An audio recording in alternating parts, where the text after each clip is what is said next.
दरम्यान रोहित पवारांच्या अन्नत्याग आंदोलनाचा आजचा दुसरा दिवस आहे। शेतकऱ्यांच्या विविध मागण्यांसाठी पंढरपूरमधल्या छत्रपती शिवाजी महाराज चौकात त्यांनी अन्नत्याग आंदोलन सुरू केले। कर्जमाफीच्या अटी हटेपर्यंत माघार नाही अशी भूमिका रोहित पवारांनी घेतली आहे।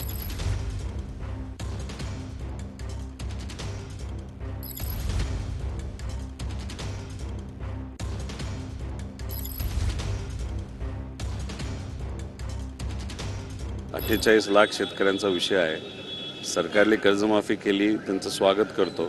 विषय एवढाच आहे, तुम्ही जी अट टाकली आहे 2019 ची, ज्याच्यामुळे तुम्ही फक्त 50,000 रुपये मदत 2019च्या ज्यांनी लाभ घेतला कर्जमाफीचा त्यांना तुम्ही तिथं देणार आहात, तर 50,000त काही होणार नाही। त्यामुळे ती अट काढली तर त्या 48 लाख शेतकऱ्यांना सुद्धा कुठेतरी 2 लाखापर्यंत फायदा हा होऊ शकतो। आताच हे आंदोलन करण्याची काय आवश्यकता होती हे त्यांना माहिती असेल। निव्वळ राजकीय, निव्वळ स्टंट, निव्वळ मी काहीतरी करतो हे दाखवण्यासाठी केलेला प्रयोग आहे।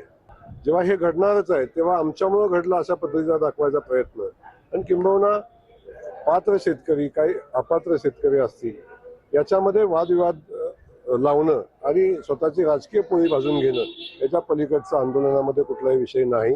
रोहित पवारांच्या आंदोलनाला कुठलाही अर्थ नाही आणि कर्जमाफी केलेली आहे, आता ती अशी झाली पाहिजे, ती तशी झाली पाहिजे।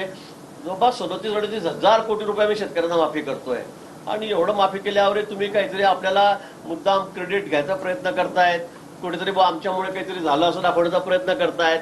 आपलं सरकार असताना आपण काय बोंब पाडली विचारा तर आपल्या घरामध्ये, आजोबांना विचारा, आपण किती वेळा कर्जमाफी केली, आपण शेतकऱ्यांना काय मदत केली, आमचं सरकार असताना या 12 वर्षामध्ये आम्ही किती मदत केली शेतकऱ्यांना याचं एकदा कॅल्क्युलेशन करून बघा। कोल्हापूरचे पालकमंत्री म्हणतात की हे आंदोलन उपोषण करण्याची गरज काय आहे, हे केवळ नौटंकी आणि स्टंटबाजी आहे। त्यांना म्हणा हिम्मत असेल तर इथे येऊन बोला, तुम्हाला GR दाखवतो, GR वाचून दाखवतो। काल प्रशासनाला हेही पण सांगितलंय की इथले पालकमंत्री आम्हाला नको आहेत संवादासाठी। GR वाचता येतं का रे हाही प्रश्न आहे। शेतकऱ्याच्या या लढ्याला नोटंकी म्हणणारे, जे कृतज्ञ नसणारे जी लोक आहेत अशा लोकांशी आम्हाला काही बोलायचं नाही।